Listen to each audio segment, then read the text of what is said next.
தனிப்பட்ட வாழ்க்கையிலே யாரெல்லாம் தனி ஜெபத்திற்கு முக்கியத்துவம் கொடுக்கிறீர்களோ, யாரெல்லாம் விழித்திருந்து ஜெபிக்கிறீர்களோ, யாரெல்லாம் ஜெப நேரத்தை அதிகமாய் செலவு செய்து நான் தேவனோடு நேரம் செலவிடுறேன்னு சொல்கிறீங்களோ, அவங்க எல்லாரோடவும் கர்த்தராகிய இயேசு கிறிஸ்து நிச்சயமாய் பேசுகிறவராய் இருக்கிறார்.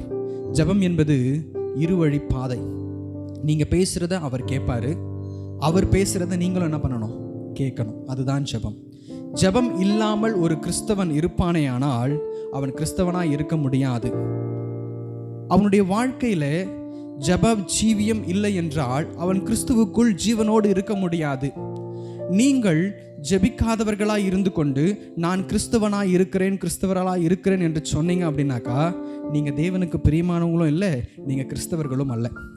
ஏன்னா எந்த ஒரு கிறிஸ்தவனாய் இருந்தாலும் ஜெபத்தினாலே எல்லாவற்றையும் சுதந்திரித்து கொள்ளுவான், ஜெபத்தினாலே தன்னை பாதுகாத்து கொள்ளுவான், ஜெபத்தினாலே தீங்கிற்கு தன்னை மறைத்து கொள்ளுவான். ஜெபிக்கும் பொழுது அவனுக்குள்ளே வல்லமை இருக்கும், ஜெபிக்கும் பொழுது ஆவியானவர் அவனோடு கூட இடைப்படுவார், ஜெபிக்கும் பொழுது தரிசனங்களை காண்பார்கள், ஜெபிக்கும் பொழுது கர்த்தர் அவர்களோடு கூட பேசுவார், ஜெபிக்கும் பொழுது உன்னுடைய தடைகள், உனக்கு எதிராக எழும்பி இருக்கிற சத்துருக்களின் போராட்டங்கள், உனக்கு எதிராக எழும்பி நிற்கிறதான பொல்லாங்கு, உனக்கு விரோதமாய் செய்யப்பட்டிருக்கிற எல்லா காரியங்களும் மறைந்து போகும், காணாமல் போகும்.